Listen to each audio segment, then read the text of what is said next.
What's up, everybody? Metal Dave here, along with my co-host Jason McMaster, bringing you another episode of the Talk Louder podcast. In fact, bringing you the last episode of 2024 of the Happy Talk New Year. Louder podcast. Happy New Year. Happy New Year, everyone. Thank you for your support for another year. We are more than 3.5 years into this podcast. February will be 4 years. Can't believe it's still going, but it is, and we're having a blast, and we appreciate all you watching and listening and giving us your feedback. Yeah, we thought we would do another year in review wrap-up show today. Just me and Jason going over some highlights, some memorable guests, some gigs, some albums. We had a great year. Jason shares a list of guests that we've had on the show with us today, and each one of them brings back a great memory. We tried to keep it to an hour, and we fucked that all up.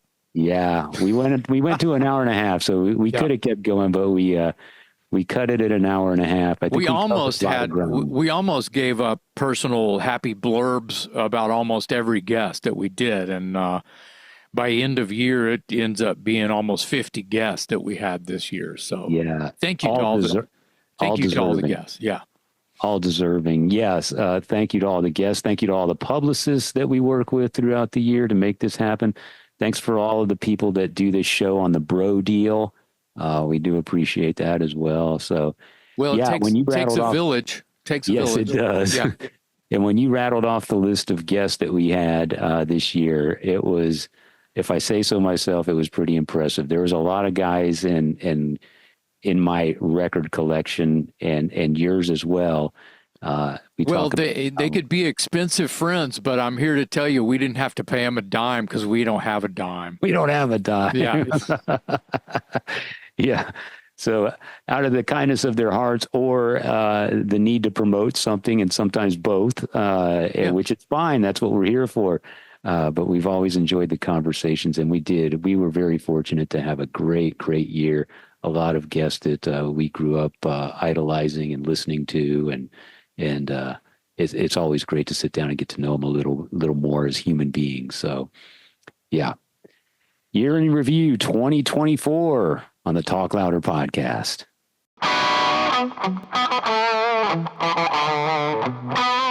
So another whole 12 months. How did that happen? Yeah, I'm excited about this one. I mean, does that put us at 3 years-ish or 4 years-ish? Oh, February will be 4 years, so we're well past the 3.5 year mark. So that's 4 years. Yeah. They say a relationship, if it lasts past 3 years, it can stand the test of time.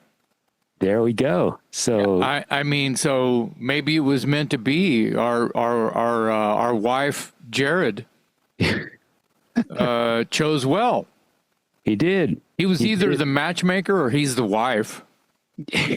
I prefer to think of him as the matchmaker, but you think of him however you want. So if he's the matchmaker, then which one of us is? I'll be the wife. I don't give a shit.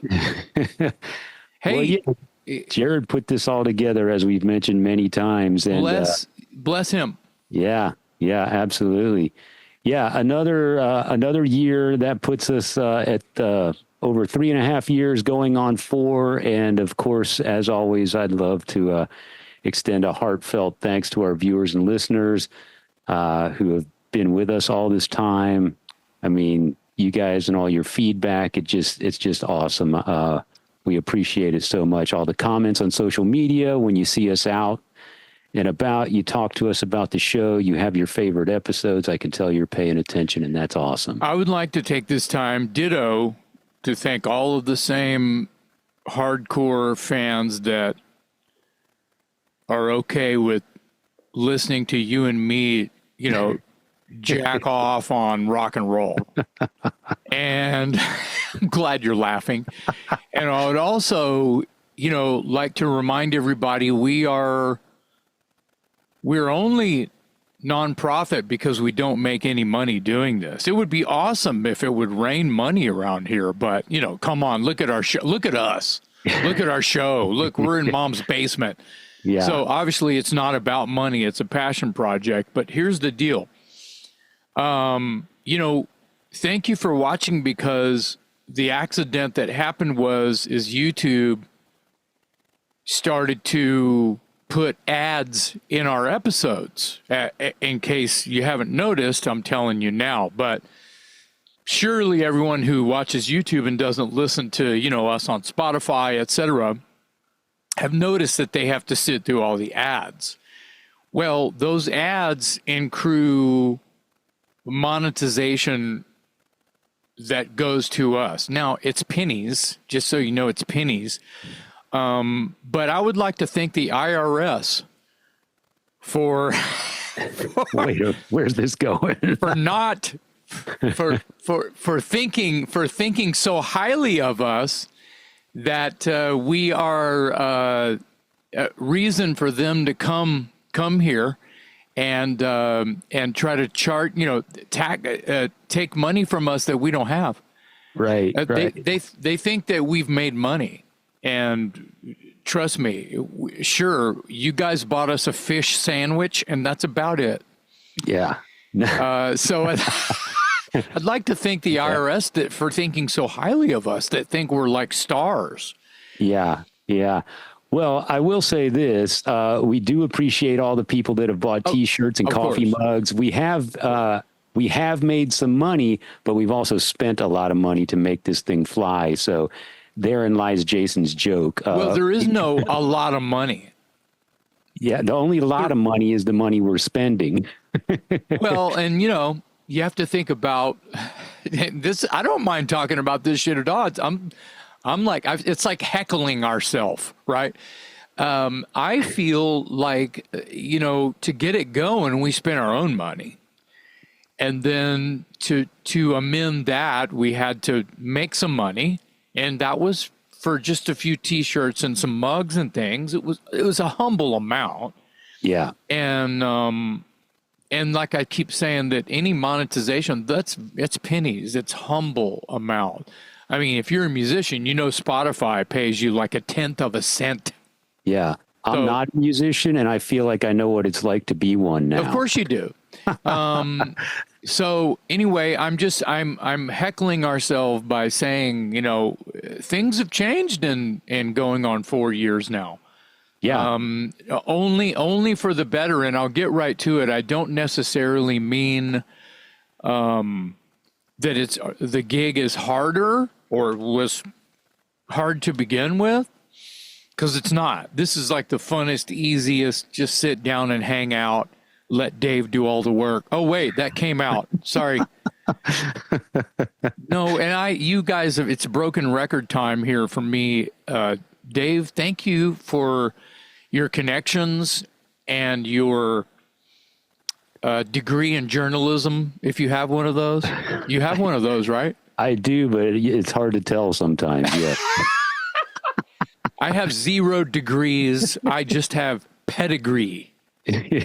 This is true. That's all I got is pedigree. Well, you bring a lot of people to the table too. I mean, you're run deep in the metal underground, and thank you. And I'm proud of that, and it's okay for me to say that I'm proud of that, and it's important to me to have been able to just befriend some really great people who are legends. Yeah. And hey, you want to be on my dumb podcast? And they say, "Fuck yeah." Yeah. So that's great. It's pretty awesome. But at the same time, your connection via PR departments, different places, labels and things, has been fantastic. I have a pop quiz for you, Dave. Oh, that's pertaining to our episode today. Uh-oh. Okay. So far, here we are, November 22nd, 2024. All right. So far, because we're year ending, that's what this episode is all about. And we'll probably even add a couple more interviews. Well, I know we are adding a couple more interviews onto this list. And I'm giving away the question. How many episodes have we done this year so far? It's in the neighborhood of 236. No, this year. This year. Oh, this year. 2024. Oh, wow. You've got me stumped. I have no idea. You can guess. In 1 year, let's see if we've done about 230 over 3 years. I don't know. I'll say 110. In 1 year, it's way less than that. Oh, it is way less than that. See, this is why I do a podcast, because I don't do math. I don't do math either. I had to count these out, and you know where I went? And this is a plug. I'm plugging ourselves. I went to our website. I went to our website. Yes. And just scrolling through, and I'm like, oh, the memories. Holy shit. And I said, I'm going to write all these down. Look. Wow. That's a mess. It looks like a beehive, right? Notes. He's got notes. Well, it's not really notes. I just wanted to write them all down and stare at it and go, what the fuck? So how many did we do this year? So far, because like I said, by the time December rolls around and this one comes out around, end of Christmas or right at Christmas or whatever. Right. At the end of the we will have done over 45. Now this is 45 and this is up until today. Okay. So I was expecting you to at least be able to calculate that, well, we do one at least every week, if not two every week. Yeah. There you go. That would have been the logical approach. I totally failed. So if there's 365 days, what is that divided by 2? See what I mean? That would have given you some kind of answer. Yeah. So it's 45 this year, you said? So far, yeah. Okay. Wow. Yeah, not too shabby. I know the big picture numbers. I think we're at about 236 total, but 45. Yeah, you're right. We do one every week, and sometimes twice a week. We drop a new episode every Wednesday, as everyone knows. But and I'm proud to say we've never missed a single Wednesday in over 3.5 years. Not one. But we are taking Christmas off. So by the time you see this, we will have taken Christmas off because we earned it. Well, there's also the thing where, and it like you said, it's rarely been happening, but I don't know exactly, like I said, how many times, because it rarely happens, but where we haven't done an episode that week or 2 episodes that week. It'll be 1 and then 1. See what I mean? Oh yeah, as far as taping. Yeah, that's kind of what I'm talking about. Yeah, we're on a different schedule than our viewers and our listeners. Our viewers and our listeners, obviously, they know that a new one comes out once a week. But behind the scenes, sometimes we're doing 4 in a weekend and taking 2 weeks off, and sometimes we're hanging by the skin of our teeth and doing 1 a week and staying really ahead of the game. That hanging by the skin of our teeth, that's a good song. Oh wait, that's already been written. Yeah. Hey, before we get into some of those guests, I want to talk about something that I don't know if I've mentioned. I'm sure I have mentioned this year on this show. And if I have, then I'm going to mention it again. And one of my favorite albums this year and one of my new favorite bands in Austin is a band called Mean Mistreater. Mm-hmm. And they put out an album called Razor Wire at the beginning of 2024, and it is awesome. And they are killer live, and they're going to Europe in 2025. So anyone that's listening and watching overseas, keep an eye out for Mean Mistreater. They remind me of, they're like a mix of early 80s Hollywood sleaze metal meets new wave of British heavy metal. So I think when I listen to them and when I see them, I think Wasp, I think early Motley Crue, I think Armored Saint, I think Riot, I think Accept, and any of the new wave of British heavy metal bands. They're an awesome live band, and their album is called Razor Wire, and it's amazing. And if you're overseas and you're familiar with Classic Rock Magazine, you may have seen they got a great review by Sleaze Grinder in Classic Rock Magazine, which is a pretty big deal for a little band from Texas on their first album. Yeah, I love Classic Rock Magazine. Yeah. Obviously, it's not just let the title fool you. Obviously, they do reviews of new bands. Right. I've always thought the title was kind of odd because I think classic rock, I think the Doors and Boston and stuff like that. Yeah. But so if you look at the surface of it, I feel like it's a crystal ball. they're calling you out like you're a new band and you're automatically classic rock. You know, the sound of, it's like Keep It True. You know, Yeah. it's the same idea actually. And I've always liked the name classic rock because it can be a new band and have a sound that reminds you of the good something else that's in your collection way back when you were young. And Yeah, the there you same, go. once you fall in love with something and you recognize the language and someone brand new pops out and you go, oh, I know you. It's the same thing. Yeah. That's yeah, why. Mean Yeah. Mistreater has all the ingredients of bands that I consider classic, and they've got a singer named Janice Gonzalez who's just a belter, man.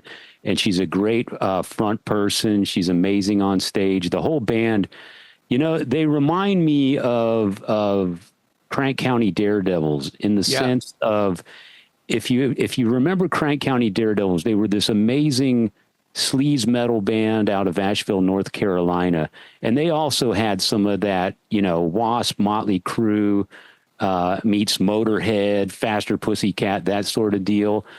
And what I liked about them is not only the music, it was great, but they had a uniform look. They just looked like a gang, and Mean Mistreater looks like a gang.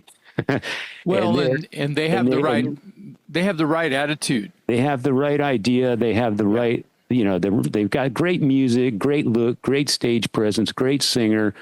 Do yourselves a favor, check out Mean Mistreater. The album's called Razor Wire. They have another one that's either in the can or soon to be in the can, and that'll be coming out in 2025.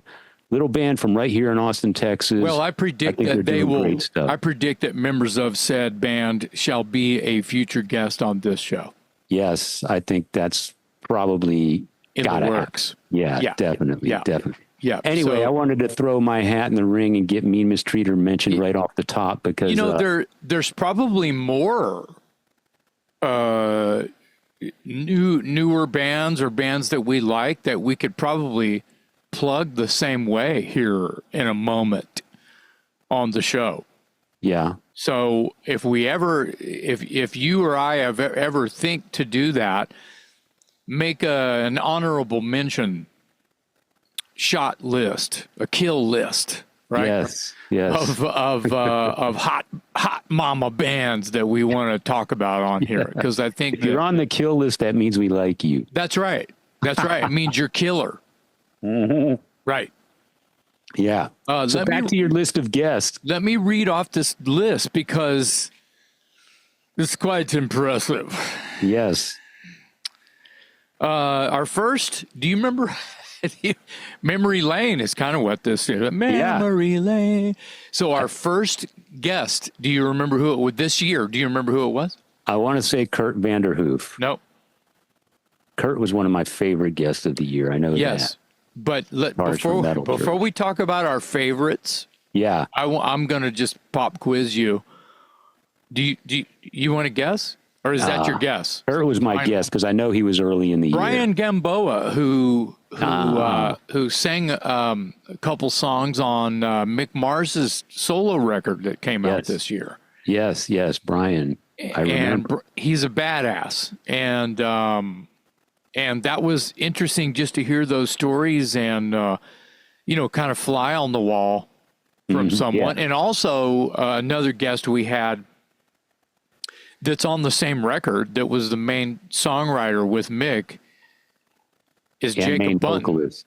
And main vocalist, right. Yeah. Sang 90% of the tunes is Jacob Bunton. Jacob Bunton, yeah. Who, I'm rubbing everybody's nose in this one, doesn't do interviews.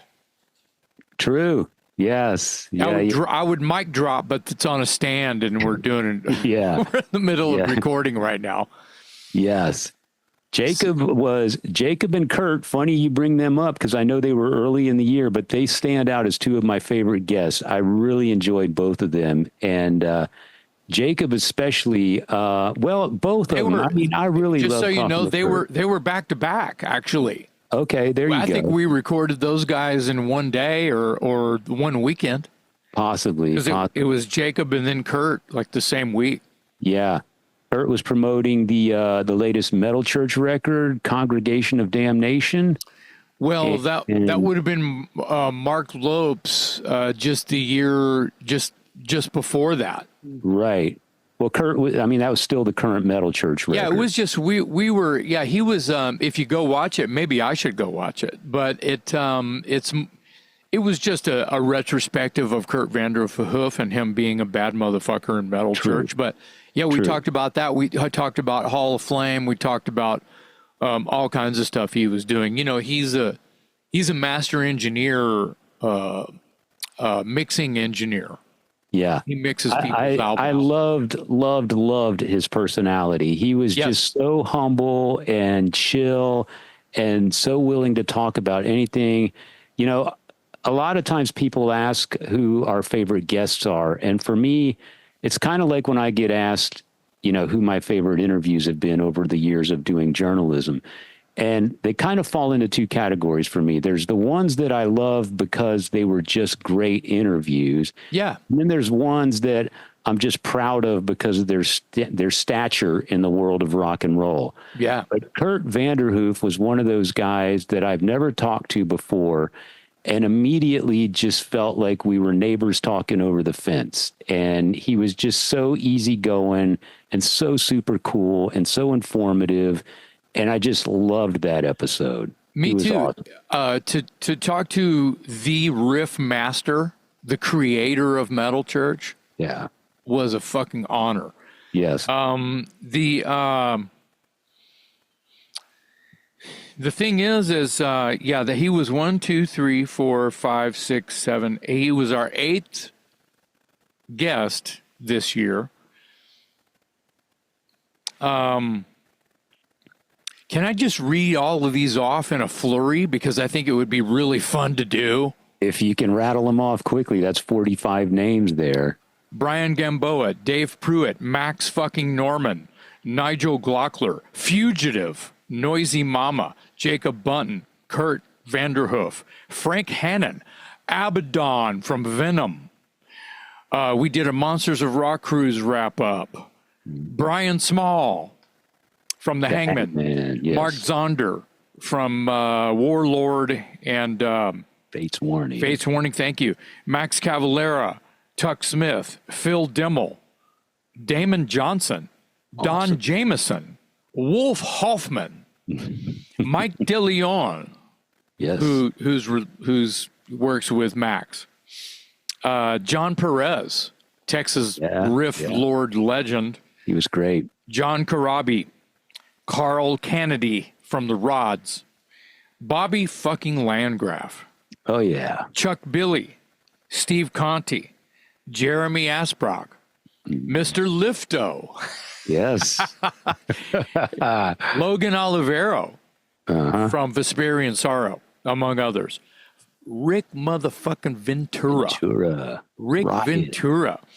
Bad Marriage. Johnny Gowdy. Michael Sweet from Stryper. Ron Keel. Neil fucking Zlozauer. Holy shit. What a Okay, riot. let's keep going. Yeah. Mark Tornillo, of course. Godly. Yes, Marty Friedman. Fucking Marty Friedman. Richie Stotts. Fucking Richie Stotts. Yeah. Blaze Bailey. Awesome. Nasty Ronnie. Yes. Mark Staracci. Then we did our Paul Diano tribute. Billy Chainsaw Dansfield from Igniter, Agony Column. Sean Pierce from the Toilet Boys. And, of course, from Rose Tattoo, among others, Ronnie Simmons. Yes. And then here we are today. And by the time people are watching and listening to this, we will have had Nick Bocott from Grim Reaper. Thank the rock and roll and lords. Michael Wilton from Queensryche. Oh my God, that's right. Holy shit. Yeah, man. What a great year. I don't know. That's fucking crazy. So it was a great year. Fairly random favorite episodes, if I may. Yes, please. Abaddon from Venom. If you would have told my 17, 18-year-old punk ass that a member of one of my favorite bands who just changed the whole landscape by fucking it and setting it on fire and blowing it up with bombs and then scraping it off the bottom of their shoe, on a silly podcast that me and my buddy have, I would have called you crazy. Yeah. That was a good one. It was great. One of my favorite, he was so nice. And, I feel like I kind of like lifted his lid a little bit, and asked him some questions. I remember asking him, "Are you a good dad?" Yeah. And he said, "I hope so." Yeah. Well, yeah, me too. But, I'm trying to help people just out there just see that Abaddon probably hates this. He's normal. Yeah. So normal. That's the nicest guy in the room. Yeah. Yeah. That's the beauty of the podcast. We get to humanize some of these people. That's and right. Some of them are just naturally human. We go back to Kurt Vanderhoof and Jacob Bunton, and they're just like, you know who they are and you respect their work and you understand their status, but you start talking and all of a sudden it's just like talking to one of your buddies at the bar. And then somebody like Abaddon, you're like, oh, you're kind of worried and maybe a little intimidated or whatever. But then you start talking to them and you can feel them out and start to realize that you're comfortable asking those kinds of questions. And then you realize this guy's a human being. I mean, he plays in Venom. Well, yeah. They're at war with Satan and black metal and all that stuff and pentagrams and all that kind of stuff. But underneath it all, he's just a guy and he's super cool. Yeah. Well, it helps you realize all that stuff is for shock. Yeah. Well, this is, it's entertainment. That's what it is. And he knows that. Yeah. Yeah. Some of his fans don't know that. Yeah. Well, yeah. How it's going to be received is something different, but that's what I love about the podcast. We get to sort of hang out a little bit and talk to these folks. And then some of them kind of stick with their persona. And then some of them you just crack like an egg and they turn out to be just perfectly normal, willing to talk. They're at ease with you. You're at ease with them. And it just turns into a great conversation. I wanted to just say this, and it's kind of like, this is entertainment. It is also a way for us to help promote a product or whatever for the guest, right? If they have something, yeah. And sometimes they just don't have anything, and we just want to talk to them because we're fanboys. Yeah. And that's great. That's great. That's even better almost because they're doing it because they're just giving us the bro dude, the bro deal. Yeah. Well, and it means that they have time to give to us to hang out. Now, we do have some guests that I feel like are a little strict and they're not doing this to hang out. And I'll leave names out, but there are some that are like so earthy. They get to do both. We're there because they're on the road and they're calling in from their hotel room or some shit or the tour bus or whatever. And they're there to promote something that's about to happen, or they're in the middle of it happening and they're here to help promote that and talk about it. But where it ends up going, probably safe to say a third or maybe even half the time, they end up on here for like 2 hours. Yeah. Yeah. And those are the ones I love the best. They'll join us because the catalyst is there's something to promote. And we give that, it's fair time and we talk about it or whatnot.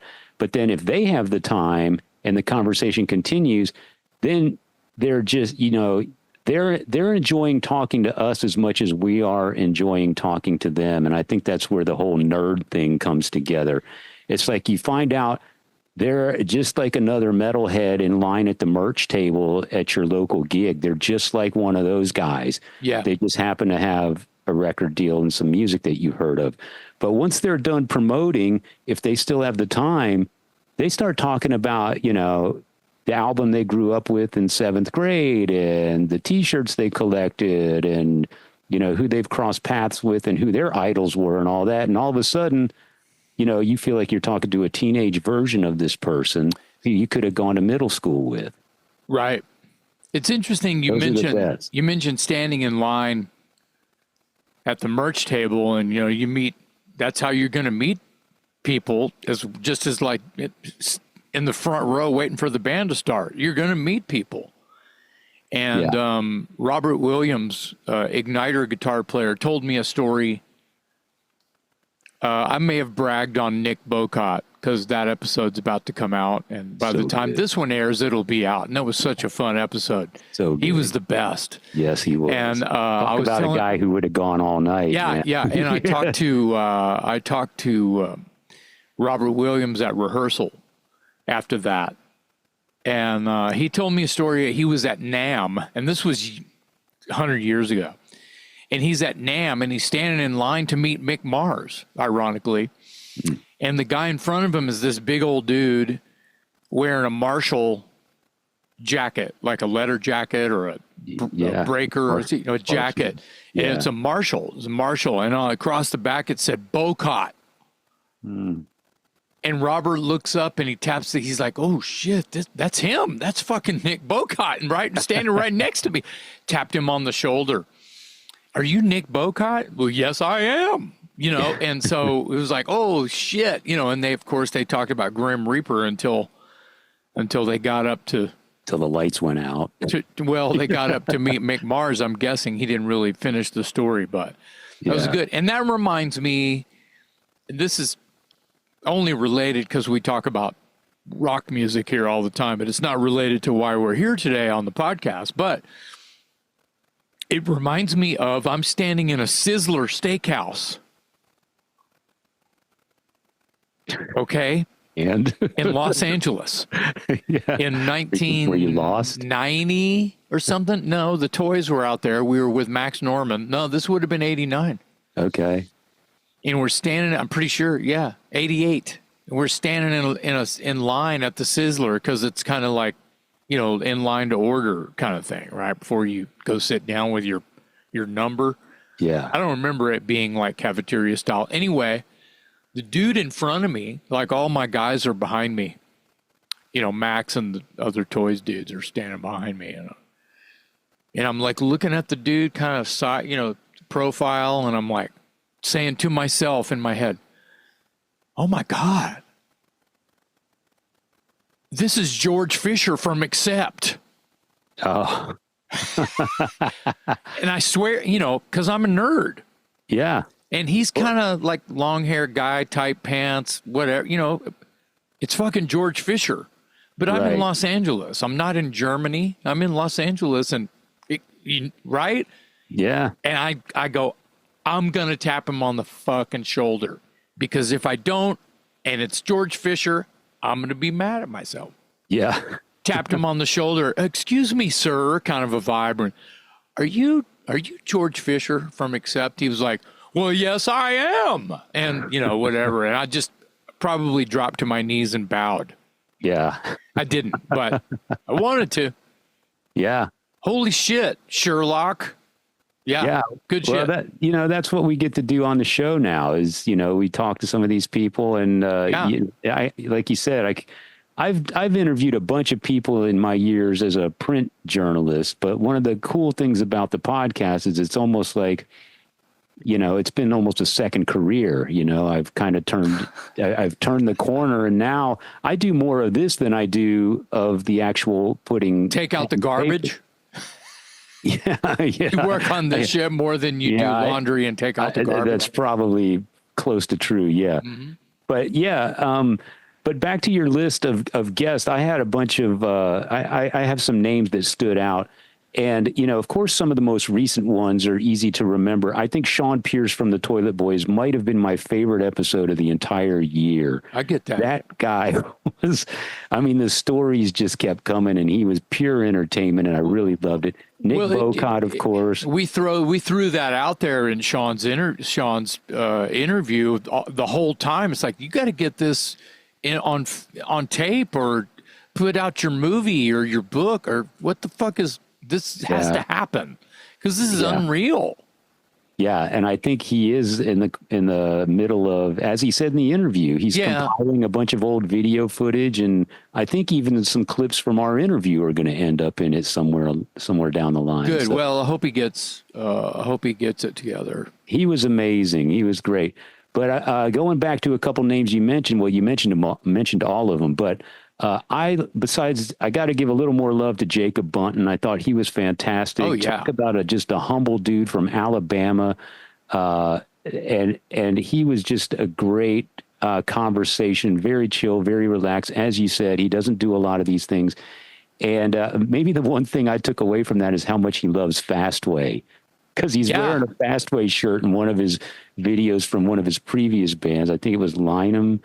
And he's wearing a Fastway shirt. So I asked about that, and that opened up a whole can of worms. He loves Fastway. But Jacob was amazing. He was great. And then there's a lot of, I'll just call them Easter eggs. And there's a lot of things in that Jacob Bunton episode that a lot of people are, Jacob probably wouldn't like me saying this, but that guy's like got a secret songwriter's life. Oh, yeah. Yeah. There's shit he can't talk about or he has to kill you. I'm kidding. He's written massive hit songs for major pop stars. And I mean, he's done some there's serious work. Yeah. It's kind of crazy. Yeah. Yeah. So, but two other guys that what a gem of a guest. He was great. He was fantastic. Yeah. Loved every minute of that one. Two other guys that I really, really enjoyed, and I found them to be very similar, and that is Frank Hannon from Tesla and Damon Johnson from Brother Kane. You talk about two guys that couldn't be more down to earth. I mean, they were awesome. They just had the best time with us, and we had the best time with them, and they just talked and talked and talked, and they were happy to answer any question. And I remember Damon, I think especially, kept saying how much he was enjoying the show and let's come back and do it again. And that just warms my heart when we have a guest on the show and it doesn't feel like we're interrogating them. It just feels like we're having a natural, comfortable conversation. And when I can tell that they're enjoying it as much as we are, like, you know, they'll even say sometimes that they have to go after 2 hours or something like that, but they weren't done talking. They want to do this again. They really enjoyed it. Or they'll email or text us or something after the show and say, by the way, let me remind you, you're talking about a member of Leonard fucking Skinnerd. Yeah. Damon, of course, in Leonard Skinnerd for the past number of years. But which freaks me out. It freaks me out. Yeah, and Brother Kane, and just him as a human being, dude. I mean, he was great. Anybody that's watching or listening, go back and watch and listen to the Damon Johnson episode and the Frank Hannon one as well. You want to talk about, even if you're not a Tesla fan, even if you're not a Skinnerd fan or a Brother Kane fan, that's the beauty of those two guys, was you will be entertained and enjoy the conversation, even if you're not the biggest fan of their work, because they're just genuine dudes who have been around the block and have stories to tell, and they're not bragging. They're just, we're pulling it out of them, and it's just highly entertaining. Well, those two guys had incredible stories. I mean, the Alice Cooper thing where the snake comes out, Damon's on stage and he didn't know the song where with the snake comes out, and he's terrified of snakes. He's just ripping the solo in the spotlight. He's ripping, and all of a sudden there's a snake on him. Yes. Yeah. And he's like, what the fuck? Right. Yeah. Yeah. He had great stories about his time with Alice Cooper, Leonard Skinnerd, of course. Yeah. And then I wanted to say, and Frank Hannon, he starts talking about when Tesla's on tour with Def Leppard. Yeah. And how he gets to go guitar shopping with Steve Clark. Yeah. Yeah. And he was saying it took him a while to be like, understanding Steve Clark's, heavy British accent. I want to try to do it, but it's probably going to be terrible. But that was great. That was awesome about how he's just leaning in, trying to understand Steve Clark the whole time. And they're both probably at noon, probably having drinks. Yeah. It's not getting easier for either. They were at the Gibson Guitar Showroom. That's or right. Something like that. And Steve, I think, bought Frank a guitar or And gave him some one or pedals something. and shit. He says he still uses the shit that Steve Clark gave. Now that's crazy. Yeah. They talk To about think about the Easter egg. lore. I mean, like Steve Clark he's part of the movement. Of course, when I say the movement, I mean New Wave of British Heavy Metal. Yeah, yeah. The other thing I loved about Frank is he was so forthcoming. You know me, man. I'll get in there and start digging, and I had to ask him because he's toured with some of the, he toured with David Lee Roth. Oh, He yeah. toured with Motley Crue, Def Leppard, and I asked him about some of the behind the scenes shenanigans, and he had some great stories about David Lee Roth and the Motley Crue guys, and Poison. I think he had a great CC DeVille story, if I recall correctly. Oh, yeah. So yeah, do yourselves a favor, and if you missed those episodes, Frank Hannon and Damon Johnson, look them up because they were excellent guests. So Chuck Billy Yes, was one of my favorites. yeah, Also a movement, member of part of the Bay Area thrash. The part of the Big Seven, yeah, exactly. not just the Big Four. If they're worthy of being added onto that. When you think about, Sure. and it's kind of crazy to think about.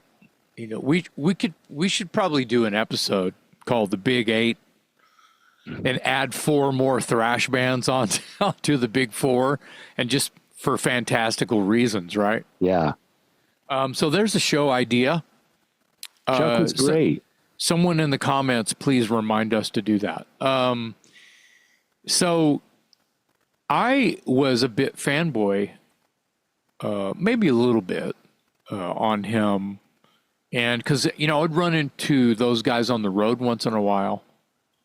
And I just liked having him on there because he seems very humble, and he seemed genuinely excited about those reissues coming out, about how he was just finding boxes of stuff, and he was calling his lawyer, and his lawyer, I got this box of crap, come get it, and that was just awesome to hear. And putting those reissues together, was probably a lot of fun. Little things like that. Yeah.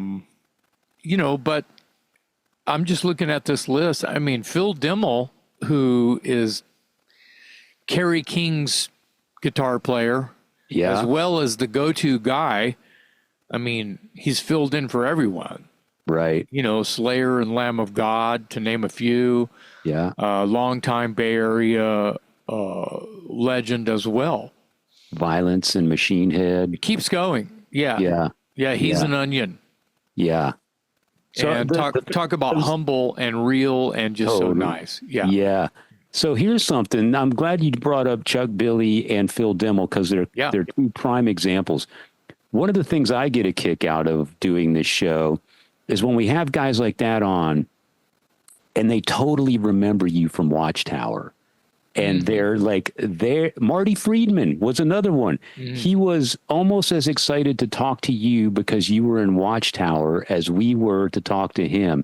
And I always get a kick out of the fact when we have one of these guys from a thrash band or whatever that's been around for a number of years and they remember crossing paths with you in 1985 or 1987 or something like that.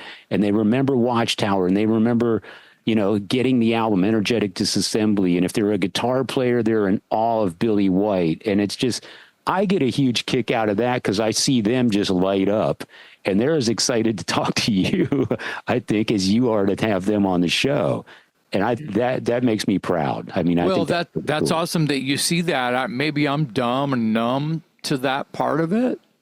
Maybe I see it. I love it. Yeah. Yeah. Yeah. Well, I mean, I want them to remember me. Hey, man, remember me? I was that little kid, tugging on your shirt, super annoying, bothering you the whole time.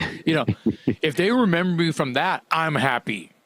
Yeah. But if they remember me from an accolade or an accomplishment, even better. Well, that's what I'm getting at. They remember you as a peer.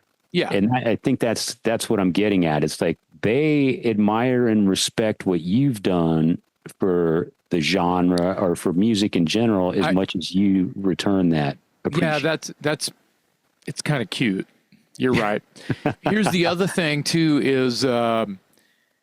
this is kind of dawning on me that he played a solo on one of the Howling Sycamore records on the ballad on the second album. This is Marty Friedman. Yes, 7 Pathways to Annihilation. And he played on, I can't remember the name of the song, but it's a fucking incredible song. Yeah. And I want to say that the solo wasn't on it yet on the version I was cutting my vocals to, but it was on a rough mix somewhere, and I had already heard it. And I cut the vocal. Years have gone by now. And in this episode here, you know, the Marty Friedman, I'm going, yeah, man, and you played a solo on the ballad on the Howling Sycamore. And he goes, that was you? Yeah. I was like, yeah, that was little old me. Yeah. Here I am with a podcast interviewing you about your book. Yeah. Right. And your tour. Yeah. And his new album, Mirage, which is a great album. Yeah. Yeah. It's been a great year. The John Perez episode. What a great guy. Humble, sweetest man. Yeah. He is a riff lord.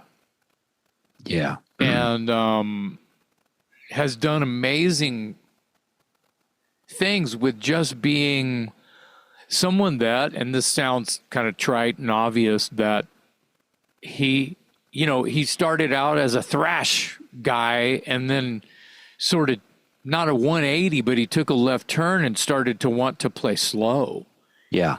And because he loves Doom and Sabbath and Dio, and it goes deeper, Candlemass and blah, blah, blah. So yeah, he, dirgy and murky, that's what he likes. Yeah. And he, created one of it's a global phenomenon with Solitude Eternus. Yeah. And I was lucky enough to see that because we played together with one of the Watchtower reunions that day at Hell's Heroes. Heroes, yeah. And holy shit, that was right after that, because if I'm looking at this, that John Perez was later in the year. Yeah. It would have been like probably middle of the year, summertime, probably. I remember he was so grateful for that gig because it was perfect in his mind. The weather was great. They hadn't played in a while. It was an outdoor festival. There was a lot of people there. I think he even said he couldn't have imagined it being any better, and so he was really excited about it. I was there. I was standing on the stage. It was transcendent. It was like completely. It was like someone took the Keep It True festival and plopped it down the center of Houston. Yeah, and we were all there to be angels bowing down to the throne of metal, and it was unreal.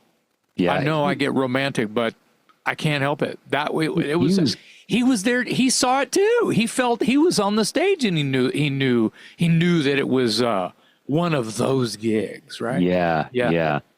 He is a great guy. A lot of my friends, including you, have known him for years. I've known of him, but never really met him.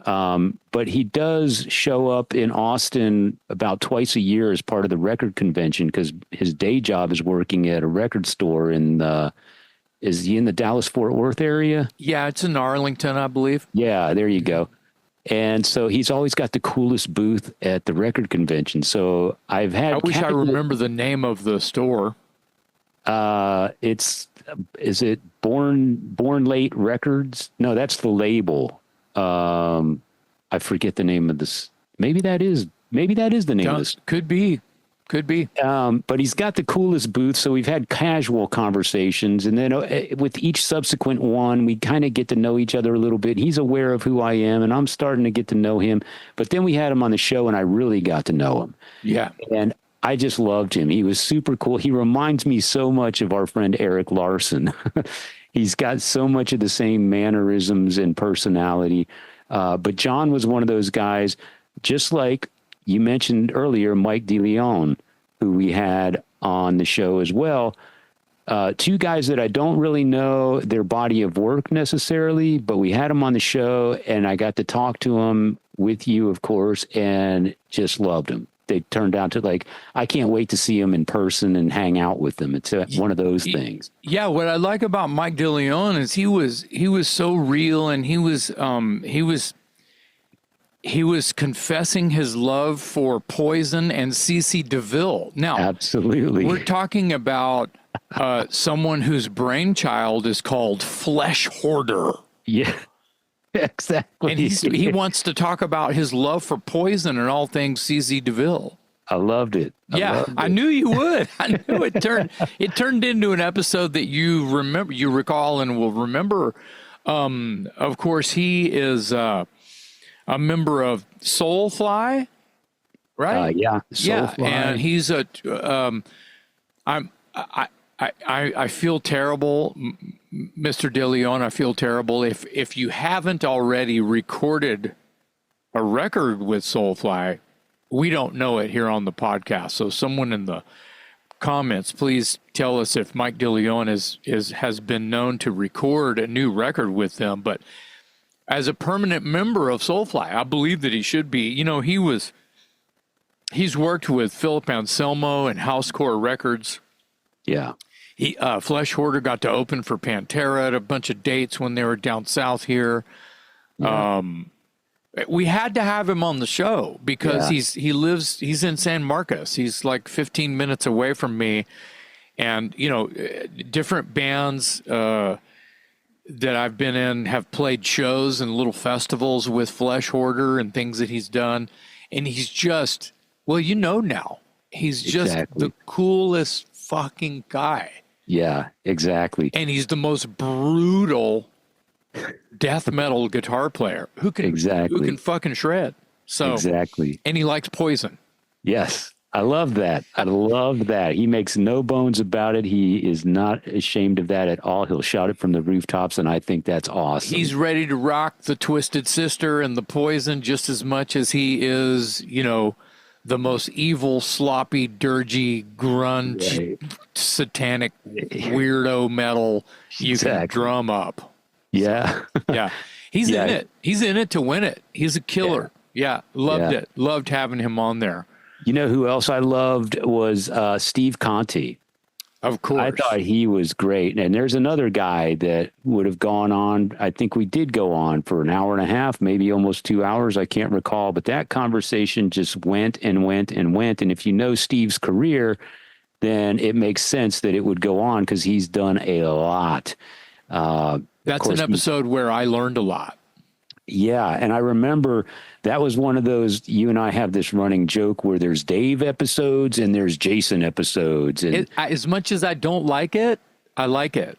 Yeah. Well, it works. We're working together by the seat of our pants. Whose pair of pants are they running the seat, you know, hanging by the seat of on this one, you know? Well, you just brought up John and Mike, and those are two guys I didn't know much about. And I just got done saying how much I loved the conversation with those guys. I like seeing the legends being built in front of my eyes, and John was already a legend, and Mike DeLeon is becoming. So yeah. Well, Steve is he's a legend, one of the guitar players in the Michael Monroe band, and he had a band called Company of Wolves back in the day. That's right. He played in the New York Dolls for a number of years. He got to jam with Chuck Berry. That was a crazy story all by itself. He's just one of these, you know, kind of a New Yorker kind of dude with a lot of swagger and just born to rock. And he's got a deep appreciation for rhythm and blues and soul music and that sort of stuff kind of factors into the music that he plays. And he's a rocker, and he was just super, super cool. I had so much fun talking to him. He's perfect for Mike Monroe's band. Oh yeah, definitely. Because of the description you just gave, the rhythm and blues and the, you know, the almost like big band kind of stuff, and he that's his cup of tea. Singing, he's a song and dance guy. Right. Yeah. And he's an entertainer. He had great stories about his time in the New York Dolls, and he's got his own solo stuff. He was on the show mainly to promote an album called The Concrete Jangle. Yeah. that he just put out, and that album is great too. His solo stuff is really cool. It's you can hear a lot of the Chuck Berry, the Little Richard, the what is it, the Blue Eyed Soul, the Philadelphia sound. You're just kind of describing what is just used to be called rock and roll. Yeah, Yeah. but we get so many people on the show that, you know, the rock and roll is morphed, so it's easier to call him a metal dude or a glam dude or a Sure. thrash dude. Sure. And so going back to the roots is almost kind of unique in Yeah. a way. But Yeah. Steve lives and breathes it, and that episode was great. Again, a guy that even if you don't follow his career or know a whole lot about him, he is an interesting listen just because of the stories he has to tell. So Steve Conti, check that one out. Yeah, I learned a lot. Yeah. There- Niels Lozauer, dude. oh my God. What I the can't even fuck? say his name without cracking up because that guy was unhinged, man. He was awesome. Neil, of course, a world famous rock photographer. No filter. Yeah, no filter whatsoever.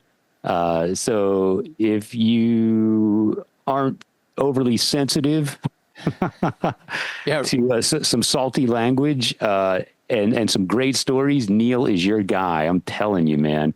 That guy was a great episode. Yeah, you might even have to hit rewind and go, "What? Wait, what?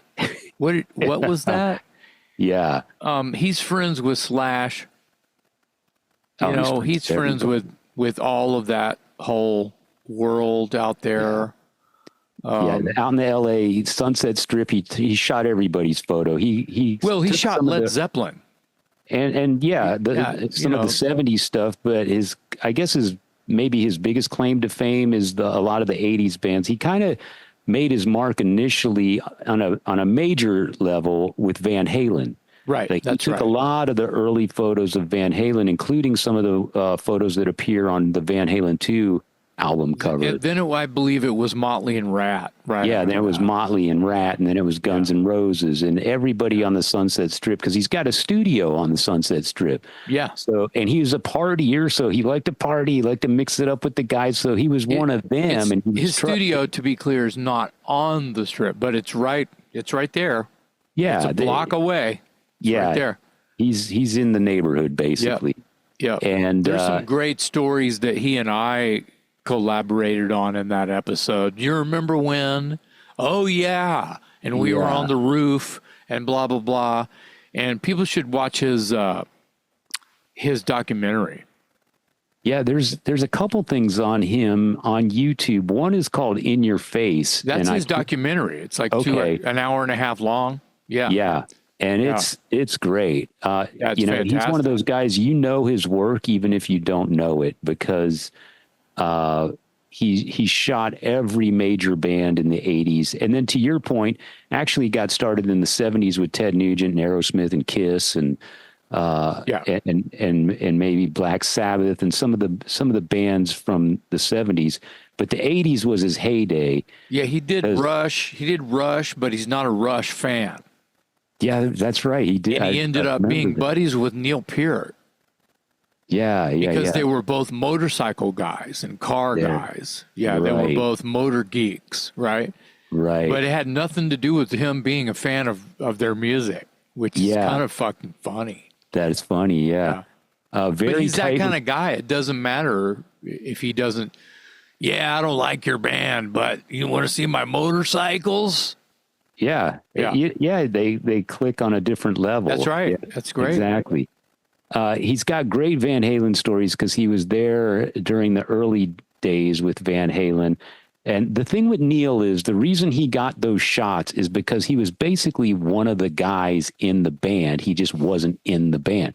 So they trusted him. So he was always welcome into the back rooms in the inner circle and backstage and on the tour bus and all those places where you get unfiltered access. And they allowed it and they trusted him. And, you know, like I said, he makes no bones about it either. He liked to party, so he would tear it up with the guys in the band and the guys in the bands would tear it up with him. And that would lead to, you know, photo shoots or whatever. He was the go-to guy in the 80s, especially for a lot of those bands. He did one of his famous shoots is Motley Crue. if you've ever seen the Motley Crue photos from about the Shout at the Devil era where they're all covered in blood and got the Yeah. knives in their mouth and everything, that's Niels Lozauer. Yeah, endless entertainment with that guy. Yeah, I was lucky to work with him. So yeah, and I feel like we had, speaking of photographers, I feel like we had Mark Weiss on this year, but it wasn't this year. It wasn't this It was year. last year.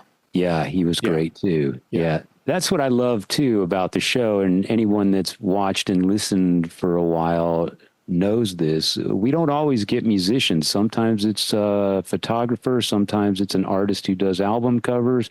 Sometimes it's an author who writes books. All those people have an interesting story that is connected somehow to the world of music, but they might not be the performers themselves. Well, and Don Jameson, infamous comedian, who obviously is on all of the Monsters of Rock cruises with his partners in crime, Jim Florentine and Eddie Trunk. They've kind of cornered that market. It's kind of interesting. It'd be cool to try to get Eddie Trunk on here. It's been suggested before, but he'd be kind of slumming it, maybe. Yeah. I don't know. Maybe I'm thinking too highly of the idea, but maybe I don't know. But I can reach out. I've reached out before and got nothing, but I can go fishing for Eddie Trunk and see if we can get him on here. It would just be great to have him on here. It would be a trifecta, Yeah. Because we've had Jim, we've had Don at least twice, maybe 3 times. Yeah, a couple times. He promoted an album. I think the last time he was promoting his new comedy record. Yes, No Sleep Till McSorley's. That's right. Which sounds funny already. Just McSorley's sounds made up, but obviously it's not. And then the story behind the title is funny too, and it's great. And obviously it's an homage to Motorhead's No Sleep Till Hammersmith. Yeah. But the cool thing he tells us in that episode was he actually got Motorhead's the Motorhead camp. He got their permission to basically mimic the album cover of No Sleep Till Hammersmith and superimpose Don on the stage where Lemmy would be. Right. And so the album looks very familiar. And then McSorley's, it turns out, is a club where Don spends a lot of time drinking beer. It's a pub. Yeah. It's a pub. Yeah. And they're known for their ale, and it's called McSorley's Ale. And I think you can get it in either light flavor or dark flavor, 2 different varieties, and that's it. And I think he was, he's so well known in that pub that he was mentioning doing a comedy album, and they said, "Why don't you do it here?" And he said, "Would you guys be cool with that?" And they said, "Yeah, you're always here anyway." And so that's how the album came to be titled No Sleep Till McSorley's. So I think that having Eddie on, and so he could just kind of talk about him meeting Jim and Don might be really cool. Oh yeah, because we've heard the story from the other 2. Yeah. What'd you think of Richie Stotts? Another superhuman kind of a guy. Who I can't believe just survived any of it. Yeah. For those who may not remember, Richie was the guitarist in the Plasmatics. And when Jason says survive, I literally mean survive, because some of the stories that Sean Pierce was saying about, mishaps in touring and like just dumb luck of the Toilet Boys. I was like thinking of Richie going, well, they're friends, and this is like, they're like, no wonder they're friends, Yeah. Because they had the same fire. I mean, Richie and whatever, he's just much older, right? And so, Richie, I just can't believe it still has any fire at all, but he does. It's cool. Oh, yeah. And what a total teddy bear, right? The nicest guy. I mean, you see pictures of him with the Plasmatics, and he's wearing a tutu and bunny ears, and he's got blood dripping down his forehead. Well, he's like 7 foot tall, 5 inches, and wearing boots, heels. Yeah, exactly. So it's like, So wait, what? You he's know, pretty menacing and intimidating looking. And then you talk to him, and he was here in Austin. So yeah. I went and hung out with him in person. This was the second year in a row that he made an appearance in Austin. And, he welcomes people to come out and say hello, and he sells, memorabilia, and he signs autographs and takes photos. So I got to spend some time with him 2 years in a row now. Just the nicest guy. He asked for a Talk Louder T-shirt. We gladly gave him one. He put it on right in front of me. He's like, "You guys can't look at me while I take off my shirt." So he turned his back and he swapped out the shirt, and he spent the rest of the afternoon wearing his Talk Louder shirt. So just a total sweetheart. And man, you want to talk about stories? Do I even have to say any more than the plasmatics? Well, the history, do you, this is an interesting query here. Do you think Richie was outshined in his own band by his lead singer, Wendy O. fucking Williams? I mean, it'd be hard not to be. Well, yeah, because she was so loud and vigorous and, big teeth, and irreplaceable, right? Yeah. You can't do that, right? Yeah. But you're going, well, wait a minute, who's that guitar player over there who's 8 feet tall, wearing bunny ears and a tutu and ripped pantyhose? And a mohawk. That's another And a foot giant mohawk, which is tearing up the bunny ears or whatever. When he wasn't wearing a bunny ears, he had the whole Liberty Spike mohawk shit going on. Yeah. Well, he obviously is in it to win it, to cause mayhemic shock, just as much as Wendy was. Oh yeah. But him talking about, like, blowing up a car on the harbor port down in New York when they're making a video and they're actually playing live, and they had a pyro guy sitting and they blew it up and it fell in the water. Drove a car right into the Hudson River. Yeah, and then where they're doing another video or something, or they're playing live and they had it rigged where they're supposed to be chainsawing a car in half, and the sparks are everywhere, and just the shit that he was talking about. I was just like, wait a minute, this is like Mad Max becomes a rock star, and I don't know, man. I mean, did they do any of that kind of stuff when you saw them open for Kiss, or was? Oh yeah. Yeah. Did they do that kind of shit? Oh yeah. I mean, they didn't drive a car on stage or blow up a car, but they chainsawed guitars and smashed televisions with sledgehammers. Okay. Yeah. And yeah, I mean, it was. Which brings us to Nasty Ronnie, who basically has sort of borrowed the Wendy O vibe for his whole Wage of Mayhem for Nasty Savage. Right. Yeah. He is and was a fantastic human to talk to here on the podcast. Another teddy bear. Yeah. Totally. He's a family guy. He's into things that you wouldn't even realize he's into. He's got these like collectible shops. I think he has more than one. And it might be a thing where it's like a flea market type of a vibe, or because I don't think it's a storefront. It might be a storefront somewhere, and he's in the Tampa area, I believe. Yeah. And he shows pictures of the shit that he's just got everywhere that he's collected from all over, and it's for sale. And it's like tchotchkes and knickknacks, but weird shit too. I don't know, wooden Indians and shit like that. I'm just going, dude, it's like this is like right out of like the Crypt Keeper meets I don't know. You could furnish a haunted house with the shit that he's got. Yeah. Which is, I guess, works. We're talking about Nasty Ronnie from Nasty Savage when I say that. So yeah.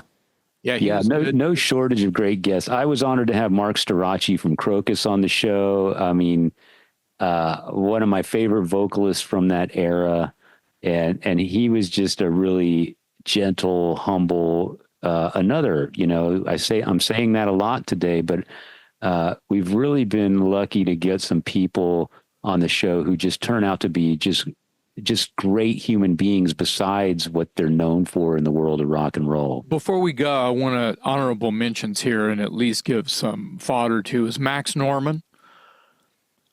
Fucking legend. And we did him earlier in the year. He's a fucking legend. And he was funny as hell. And once again, doesn't have any filter at all. Yes, he was great.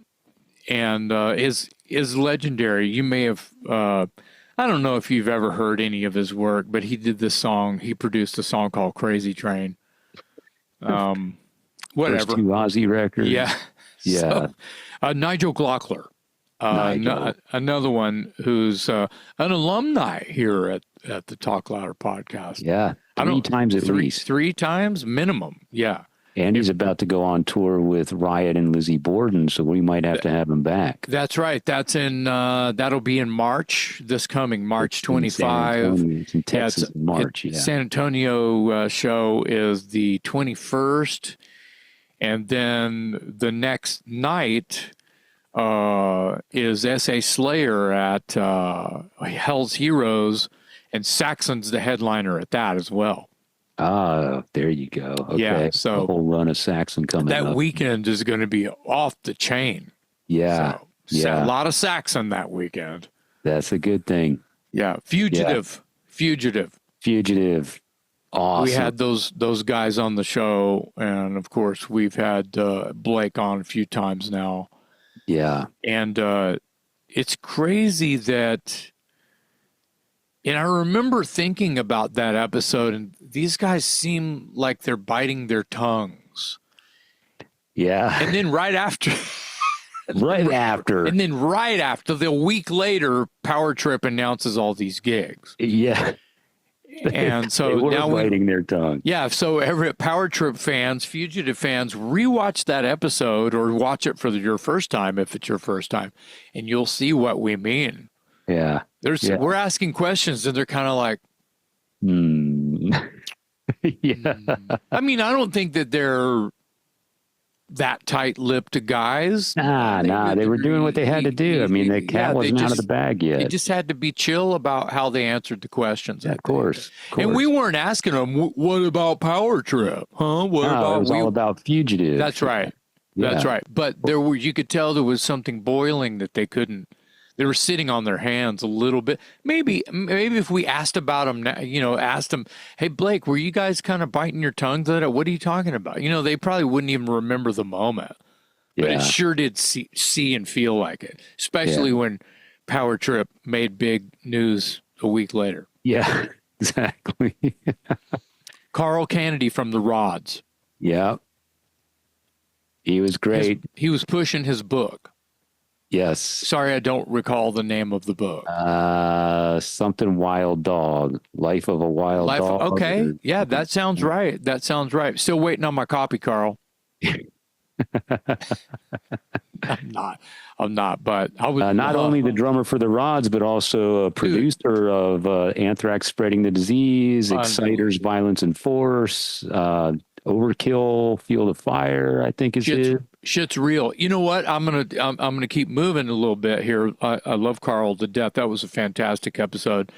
But I would love to have Alex Perales on the show. Oh yeah, dude. Sure. Dude. Yeah. Because he was involved with some of the same camp because he did SOD. Yeah. And he did some Anthrax too. Yes. Another one I want to have on is Ross the Boss. Yeah. And we have a connection through Mark Lopes. We could probably get Ross on the show. Yeah. He, I want to say, produced the first Anthrax record. Is that right? I want to. I don't have it handy. I kind of want to join you in that camp. I think you might be right. It might not say Ross the fucking boss, but it probably says Ross Friedman. That's his name. Yeah, I don't know. That's people can bash us in the comments and say, you dumbasses, so and so did that. Ross the boss didn't do that. I have a feeling he produced the first Anthrax, and of course I'm talking about Fistful of Metal. Yeah. Yeah, we should get him on the show. Love that. Others, Brian Small, Yes, always Jeremy Asbrock, just great. Blaze Bailey, unbelievable. Blaze was great. The stories he told were so full of heart, and how he was so hard on his sleeve, and talked about mental health, and talked about he knew he was crazy, and how his fans really got him out of any slump that he was falling into. And it was just like, oh my God, it was like true confessions, and I fucking loved that. He And so was awesome. new respect for Blaze Bailey, just keeping it real the whole time. Absolutely. Yeah. And high energy, man. That episode, I think I said 5 words. yeah, he was off to the races. But I've said it before, and I'll say it a million more times. If they're off to the races and everything coming out of their mouths is pure gold, let them run, man. And Blaze was fantastic. I love that episode. Rick Ventura. Of course, yeah. Talk about another humble guy, just totally chill, and what a history. Legend. I mean, dude, Fire Down Under. A global phenomenon. Yeah. Global phenomenon. He was one of those guys that's completely unaffected by his status. He had no idea. Yeah, he doesn't. Yeah, I don't know if he probably does. Of course, he's humble. He's not sitting around talking about how he changed the world with a couple of records he wrote. Right. Yeah. But that's a real deal. I mean, every metalhead I know loves Fire Down Under. Of course. They love it. And they love the back catalog as well. Yeah. And I love Restless Breed. Yeah, and me too. Mark Tornillo, legendary, been on the show a couple times. Yes. Has really come through on both interviews he's done, where he stayed. He's welcome to stay on as long as he wants, and he's always given us over an hour. Yeah. And he's legend. And I'm going to say here, the year's not over yet, but I'm telling you, my pick for his favorite concerts, and I don't go to a whole lot of concerts anyway. Glad you're going here, because I was going to bring this up. The KK's Priest and Accept show at the Paramount, Austin, Texas, last month or month before, whenever that was. It was fucking unbelievable. It was like church. Yes. And everyone there having such a great time and singing along, and it was just unbelievable. And Mark sounded amazing, and the episode that we did with him would have been probably going by number of episodes here: 1, 2, 3, 4, 5, 6, 7, 8, 9. There was only 9 episodes back catalog to his, so that would have been a couple months ago. Yeah, and it was right before they came through town that we did that. Yeah, and he just killed it. He killed it. Oh my God, he was so good. The whole band was great. I mean, for unbelievable. Wolf Hoffman on the show this year, keeping it tight, but just great stories and a lot of fun. Also, I just want to say it again. I'm dragging through. I'm using this word too much. Legend. Yeah. Help create thrash metal. Mic drop. Absolutely. Yeah. Absolutely. Anyway, it was a great year. It was. A couple honorable mentions from me real quick, and then we'll close out. But I loved talking to Ron Keel. I thought Ron Keel was awesome. High energy, highly entertaining. What a history. You go all the way back to Steeler, and then, of course, through the Keel solo years and on to some of his more modern stuff where he's got a little bit of a cowboy slant to it or whatever. And he's a multimedia dude. He's got his own radio show. I think he has his own production company. He's a natural born talker, and that was a great episode. Really enjoyed talking to Ron Keel. I really enjoyed talking to Michael Sweet from Stryper. Yes. I admitted on the show I don't own a single Stryper record, but I was listening to the latest album in order to prep for the interview, and it's really good. And then I went back because of that to some of the older stuff, and I'm like, why was I not paying attention to this sooner? Because it's really good stuff. And Michael is just, he was a great, humble conversationalist with, of course, another guy with a deep, rich history that goes back decades and lots of great stories to tell. I really enjoyed talking to him as well. Oh, yeah. You mentioned some gigs. I wanted to touch on some gigs real quick. You nailed it when you said KK's Priest and Accept. That was one of the gigs of the year for me. Also, Saxon, saw them a couple times early in the year. They're always great.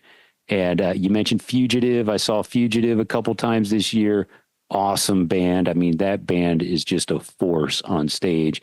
If you're into old school thrash, and you haven't seen Fugitive and you get a chance to go check them out, they're amazing.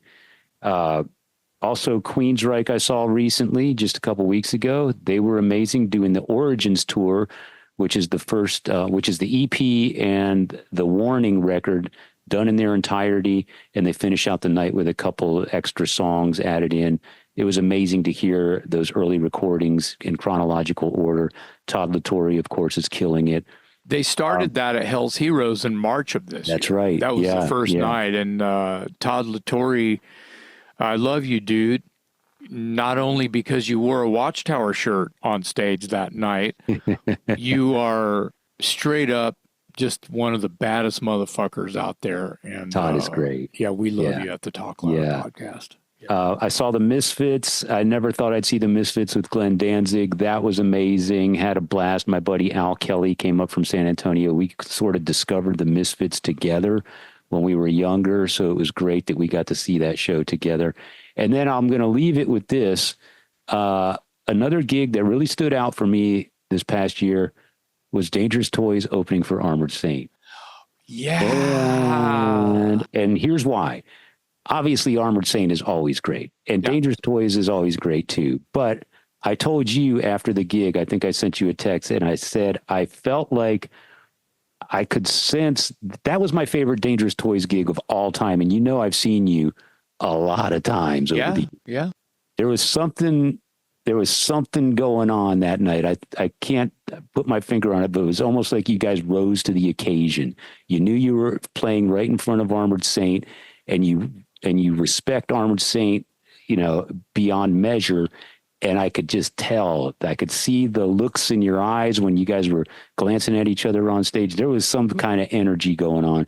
Dangerous Toys was the best I've ever seen him that night. Wow. Well, thank you for saying that. Can I give you a little bit of insight maybe that could have been the money in the bank, the gas in the tank? Yeah, tell us. Wow, I need to write that down. I'm rhyming like a motherfucker. Check it out. I had just done those 4 shows filling in for Bush. I had to cancel a Toys rehearsal to go do that. We were going to rehearse a couple times for those shows, right? Makes sense, right? Yeah. Oh, we got work to do. We better, shake the dust off this fucking thing, right? Well, I couldn't even rehearse with the band because Joey called me when I was in Chicago doing the Watchtower Legions of Metal Festival.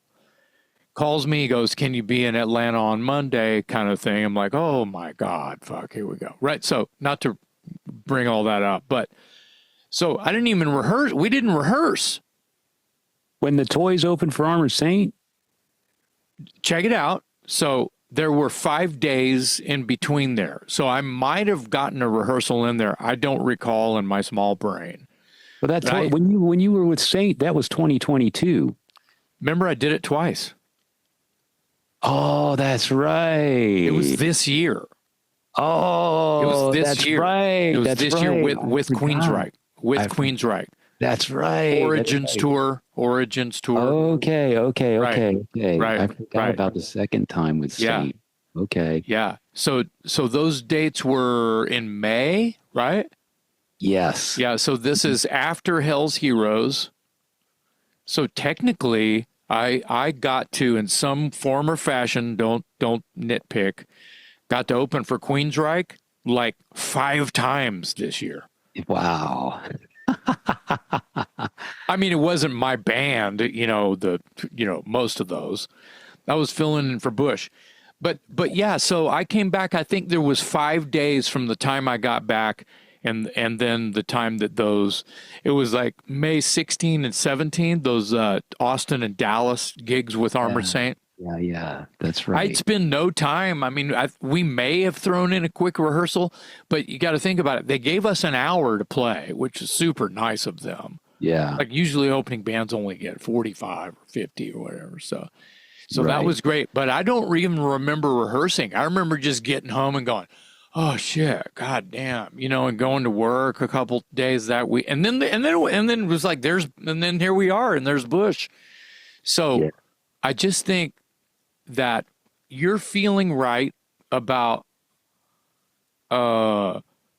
we had to pull the corn out of our shit. We had to like fucking dig in and like do a good job because the real competition. I mean, Armored Saint is one of the tightest live shows ever, and Yeah. they're unbelievable. So that probably played into it, but we were excited because everyone there loves Armored Saint. So why wouldn't we, want to pull out no stops and give it high energy and kick it in the ass? And Yeah. that's what we did. But I think that there was something else going on there with There was some mojo on stage, man. that There was that something. that weekend in May was pretty unbelievable because I went up with them that night and I went up with them and did a couple songs with them in Dallas the next night.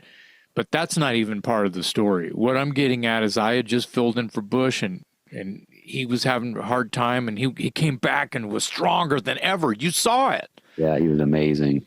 And me and him connected that night. Yeah. There was like a serious moment Oh, that's right. Oh my God. where we both kind of broke down. Yes. Yes. And that's Yeah. there was blood in the water and everyone was gobbling it up. And That's right. everyone coming out of the door, I was trying to leave. I was tired. We had to drive to Dallas in the morning and everyone pouring out of that venue was just like, and the Saint guys were out there in the parking lot with us. And everyone was coming up going, that was unbelievable. That was unbelievable. And they're telling everyone and the Saint and the Toys, everyone's just like, wait, what? What? And we felt alive. Yeah. So I'm glad that you brought that up because I'm getting emotional about it because there was something going on there back in May. And I think there was some camaraderie going on. Yeah, there was a lot of heartfelt camaraderie going on. It was amazing. I've seen you guys countless times, and I can say without question that night that you opened for Armored Saint was the best I've ever seen. It was a great weekend, and man, I'm going to bring that up to the Toys guys. I'm going to tell them you said that. Yes, please do. Please do. And before we close, I started this whole show talking about an album by Mean Mistreater. I want to leave with two other albums that came out in 2024 that are highly recommended by me for what it's worth. One is the Saxon record, Hellfire and Damnation. A great, great album. Saxon is on a hot streak. Their last 4, 5, 6 albums have been amazing. They've got Brian Tatler in the band now.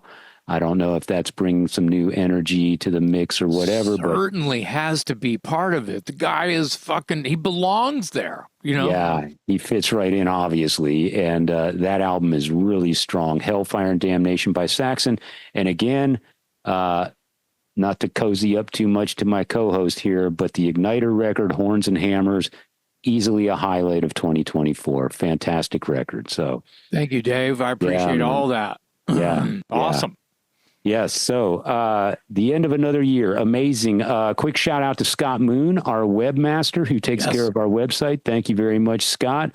As always, shout out to Batlord Stuart for his graphics that you see on the YouTube version of the show. Our intro video that goes to a song composed, written, and performed and produced by our creator, Jared Tuten. Yes. One of my main songwriting partners and just all-time buddy. Yeah. But Stuart killed it on that. It's still, I don't want to change it. I don't think we need to update anything. It's fucking great. Broke. If it ain't broke, we love it. We love it. And the concept is great. And it was fun working with Stuart to put all that together. Yeah. The Pictures Alive guys. Those guys have been, I don't know what we did to get those guys support, but we're trying to help them sell some of their books. And so pay attention to a concert photo book called Pictures Alive. I believe the website is picturesalive.net. Right. Yeah, and those guys are great. If you forget about that, you can always go to our website and just scroll all the way down, and there's a little ad in there. But this episode will air probably on after Christmas or on Christmas. New Year's Eve. New Year's December Eve. Okay. 31st. Yeah. Okay. All right. So yeah, Happy New Year, everyone. Yeah, exactly. Happy New Year. But yeah, and that's really all the plugs I think I have here. Yeah. And of course, all the viewers and listeners who have been with us for 3.5, almost 4 years, you guys keep pushing us along and we love it. We look forward to your comments on social media. Love meeting you out and, at the rock shows and all that stuff. Love hearing your input. And I love it when you mention, a favorite episode and then you can mention something specific that lets me know you're really paying attention. So thank you for all of that. Yeah, it's been another great year. 3.5 going on 4 years of the Talk Louder podcast. We appreciate you all so much. On behalf of my co-host, Jason McMaster, I'm Metal Dave, thanking you for another great year, 2024, on the Talk Louder podcast.